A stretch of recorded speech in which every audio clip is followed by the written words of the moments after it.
এক ওয়াক্ত নামাজ পড়ে না। খোদার 365 দিন, একটা বছরে কোনো দিন যে ছেলেটা ফজরের নামাজ পড়লা না, তুমি কোন মার ঘরে জন্ম নিলা?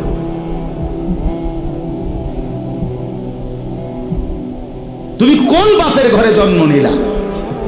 তোমার মায়ের 2 বছরের দুধের হক কি আদায় করো? মুসলমানের বাচ্চা এত বড় গাদ্দার হয় কেমনে বেটা?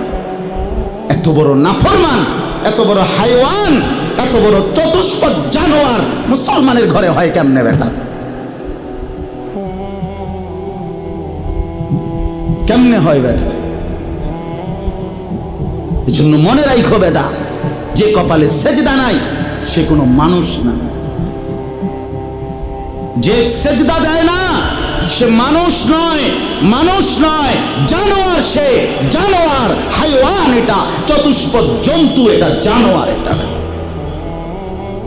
মানুষ না। যে কপাল সেজদা দেয় না। কেন আসলি বেটা তুই পৃথিবীতে বেটা? শুধু ভাত, শুধু খানা, শুধু পেশাব পায়খানা, শুধু লজ্জাস্থানের চাহিদা, শুধু শাহওয়াত, শুধু জিনা, শুধু ব্যভিচার, শুধু নারী, শুধু উলঙ্গ ছবি। আরে এটা তো কুত্তা বিলার স্বভাব ছাড়া আর কিচ্ছু হইতে পারে না বেটা। এ তো জন্তু জানোয়ারের স্বভাব হইতে পারে বেটা। মানুষের ঘরে মুসলমান, অথচ সে তার আল্লাহকে সেজদা করে না। তো কি মানুষ হইলি বেটা? কি পড়ালেখা শিখলি যুবক? এই ছেলে কি পড়লি বেটা? কার জমিনে বড় হইলি? কার আসমানের নিচে রইলি? কি রে বেটা, আমরা চেহারা চিনি না? এখানে দাঁড় করাই এখন বেনামাজি। চেহারা দেখলেই তো চিনা যায়। বেনামাজির চেহারার মধ্যে তো কোনো দয়া মায়া থাকে না। বেনামাজির চেহারা তো নির্লজ্জ, বেহায়া, বেশরম, পাষাণ, দয়া মায়াহীন এমন মনে হয়। এজন্য বন্ধু, নিজেকে আরেকবার ভেবে দেখো। তুমি মায়ের সন্তান, তুমি বাবার সন্তান, তুমি মুসলমানের সন্তান। এই কালেমা বড় দামি কালেমা। আমি 72 বছর বয়স্ক, 72 বছর বয়স বুড়া চাচা, এরকম একজন বয়স্ক লোককে গত আগস্ট মাসে কালেমার দাওয়াত দিছিলাম। উনি হিন্দু। 2.5 ঘন্টা ওনারে বুঝাইছিলাম, বলছিলাম, কিন্তু উনি এটা বলে যে ঈশ্বর অদ্বিতীয়, ঈশ্বরের কোনো অংশীদার নাই, আমি প্রতিমা পূজা করি না। উনি এই কথাটা বলে, কিন্তু উনি কালেমা। আমি বললাম, চাচা, আমাদের সাথে আরো আলেমা ছিল, চাচা আপনি এই কথাটাই বলেন, এই কথাটাই বলেন, এটাই কালেমা। আপনি যেটা বিশ্বাস করেন এই কথাটা মুখে বলেন না, কালেমা আরবিটা বলেন, লা ইলাহা ইল্লাল্লাহু মুহাম্মাদুর রাসূলুল্লাহ, এটা বলেন। কত অনুরোধ করলাম, কানসি পর্যন্ত, বিশ্বাস করেন চাচার মুখ দিয়ে এই কথাটা বাইর করতে পারলাম না। কয় না, আমি এটা পড়তাম না। তখন আমি আমার সাথীদেরকে বললাম, হ্যাঁ এবার 72 বছর বয়স্ক একজন মুরব্বী, 72টা বছর জীবন পার হয়ে গেছে, অথচ তার জবান দিয়ে একটাবার কালেমা উচ্চারণ করল না। আর আল্লাহ তাআলা সেই কালেমা আমাদেরকে কত হাজারবার বলার তৌফিক দিছে। কত বড় নিয়ামত, কত বড় সৌভাগ্য যে আমি এক মুসলমান মায়ের ঘরে জন্ম নিছি, আমি এক মুসলমান বাবার ঘরে জন্ম নিছি।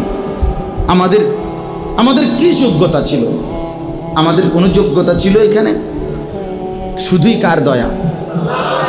এত বড় দয়া যে আল্লাহ করলেন, এত বড় মায়া যে আল্লাহ করলেন, নিজে আল্লাহ পছন্দ করে আমারে ঈমান দিলেন, ঈমানদারের ঘরে জন্ম দিলেন, মুসলমানের পরিচয়টুকু দিলেন, মুমিনের পরিচয়টুকু দিলেন। সেই আমি কেমনে আল্লাহর নাফরমানি করি? রাসূলুল্লাহ সাল্লাল্লাহু আলাইহি ওয়াসাল্লাম তিনি বলছেন যে আমি আসার পরে যদি আজ মুসা নবী জীবিত থাকতো, ঈসা নবী জীবিত থাকতো, নবীজি বলেন তারা দুইজনেও আমি মুহাম্মদের অনুসরণ করা ছাড়া তাদের কোনো উপায় থাকতো না। গোটা পৃথিবীতে আল্লাহ নবী সাল্লাল্লাহু আলাইহি সাল্লাম পরিষ্কার বলছেন আমার আবির্ভাবের পরে আর পৃথিবীর কোনো ধর্ম নাই, ধর্ম শুধু একটাই, আমার মাধ্যমে আল্লাহ তাআলা ইসলামের নাম হিসাবে যেই কালেমা, যেই ধর্ম, যেই বিধান আল্লাহ দিয়েছেন আগামীর ইসরাফিলের ফু পর্যন্ত এটাই বিধান, এটাই কালেমা, এটাই ঈমান, এটাই পরিচয়, এটাই জান্নাত লাভের একমাত্র রাস্তা। তো সেই পরিচয়টা আল্লাহ আমাদেরকে দিয়েছেন। আলহামদুলিল্লাহ আমরা নিজেদেরকে মুসলমান বলি ভাইয়া, তো তুমি আমি মুসলমান বলো, ভোটার আইডি কার্ডের মধ্যে, জন্ম নিবন্ধন সনদে, পাসপোর্টে, সব জায়গায় আমরা নিজেদেরকে মুসলমান পরিচয় দেই, আমাদের ধর্ম ইসলাম আমরা লেখি, তা আমরা কেন সেজদা করব না? আমরা কেন নামাজ পড়ব না ভাইয়া? আমরা কেন রাসূলুল্লাহ সাল্লাল্লাহু আলাইহি সাল্লামের সুন্নাতের অনুসরণ করব না কেন? এর চাইতে বড় দুর্ভাগ্য আর কি? অনেক ছেলে, এই জন্য অনেক যুবক ভাই সবার কাছে অনুরোধ করলাম ভাইয়া, আমার হাত জোর করা অনুরোধ, সেজদা করো, নামাজ পড়ো।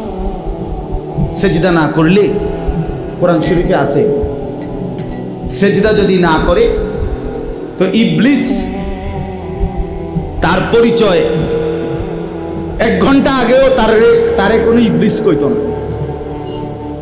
শয়তান বলতো না, তার নাম ছিল মুআল্লিমুল মালাইকা। এই যারে এখন ইবলিস বলে তার আগে পরিচয় ছিল সে ছিল ফেরেশতাদের শিক্ষক, সে ছিল জিন।